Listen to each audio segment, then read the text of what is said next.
cỡ đến 2-3 chai, bởi vì đi học là mình phải uống nước nhiều á thì cơ thể mới khỏe mạnh các thứ, này là mình nghĩ là cỡ 2-3 chai như một ngày. Mình cũng không biết nữa. Mà ngày hôm qua thì mình ăn 3 hộp cơm với lại mình uống 2 ly trà sữa thì chắc là 5 thứ á. Bạn ơi, bạn cho mình hỏi là một ngày bạn sử dụng bao nhiêu túi nhựa hoặc chai nhựa? Hả? Chị hỏi gì chị? Một ngày bạn sử dụng bao nhiêu túi nhựa hoặc chai nhựa? Em không biết nữa.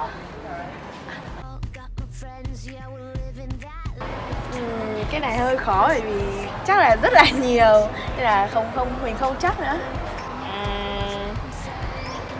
Chắc là cỡ 50 tấn. 50 tấn. Mấy này em cũng không quan tâm nữa. Đến 5 năm chắc là cỡ 5-10 năm. Bởi vì đọc ở trên báo á, mọi người hay nói là túi ni lông rất là khó phân hủy nên là đoán tầm cỡ Chắc mất cả đời. Chắc mất cả đời. Chắc mất cả đời. Hỏi gì khó vậy? Chắc phân hủy liền á. Bạn có bao giờ tự hỏi những chai nhựa bạn vứt hàng ngày sẽ như thế nào không? Sự thật là mỗi giây có 160.000 túi nhựa được sử dụng.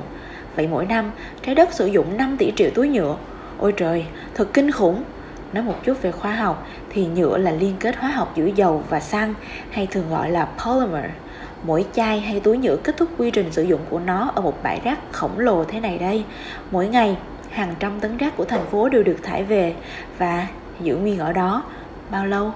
10 năm, 20 năm hay thậm chí là 100 năm? Tất cả đều không phải, mà chính xác là phải cần đến 1000 năm để nhựa phân hủy hoàn toàn. Nước mưa chảy xuống nơi đây hấp thụ các chất dễ hòa tan trong nước, bao gồm những chất thải độc hại. Đó là một hỗn hợp có tên là leachate, ngấm vào những mạch nước ngầm, đầu độc môi trường và sinh vật gần đó. Hay tệ hơn nữa, túi hay chai nhựa vứt ra cống rãnh sẽ chảy về sông rồi đi ra biển cả. Các dòng đối lưu sẽ tập trung rác về một nơi gọi là Great Pacific Garbage Patch. Các bãi rác biển khổng lồ này hôi thối và độc hại, gây ảnh hưởng cực kỳ lớn đến hệ sinh thái biển. Mặc dù biết nhựa rất là độc hại nhưng việc giảm sử dụng nó vẫn luôn là một vấn đề vô cùng nan giải. Mọi người đang làm gì vậy ta? 5, 6, 7, 8, 3, 2 5, 6, 7, 8, 4, 2 5, 6 Chào các bạn, cho mình hỏi là các bạn đang làm gì vậy? Tụi mình đang dựng cái vũ đạo tên là No Plastic Belly Dance. Nghe hấp dẫn quá, cho mình tham gia được không? Đi đi. We ain't gotta do anything we're told. Express yourself. There's only one way to go. We go big, we go bold. Go bold. We go big, we go bold. Got it all, got my friends. Yeah, we're living that life. Turning heads, setting trends. Yeah, we don't even try. Keep it real, keep it cool. Anybody can tell. We can do anything just by being ourselves. Just by being ourselves. I was never gonna fit inside that box. Got the keys to the kingdom, open up. And I can't hold it back. Gonna shine that light. Gonna keep my imagination running wild. We ain't gotta do anything we're told. Express yourself. There's only one way to go. We go big, we go bold.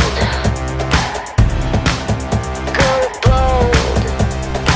We go big, we go bold. Bold. We ain't gotta do. We ain't gotta do. We ain't gotta do. We ain't gotta do. We ain't gotta do anything.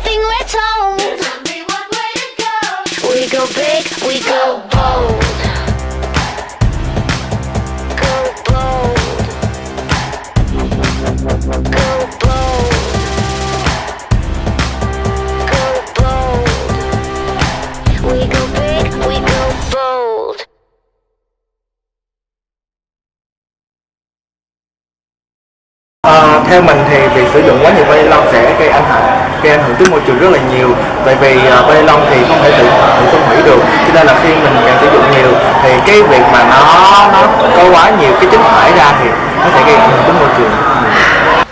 Em thấy mọi người lạm dụng bao ni lông hơi nhiều. Ví dụ như thế nào? Dạ, giống như là đi vô siêu thị á, mọi người cũng xin bao ni lông để đựng đồ nhiều á. Mà em thấy lúc mà em đi bên Thái thì á, người ta không có dùng bao ni lông mà người ta dùng giấy. Ồ, một ngày bạn sử dụng Thì mình sử dụng cũng nhiều. thì có bao giờ bạn có suy nghĩ là muốn mình tự hạn chế cái việc sử dụng của mình chưa?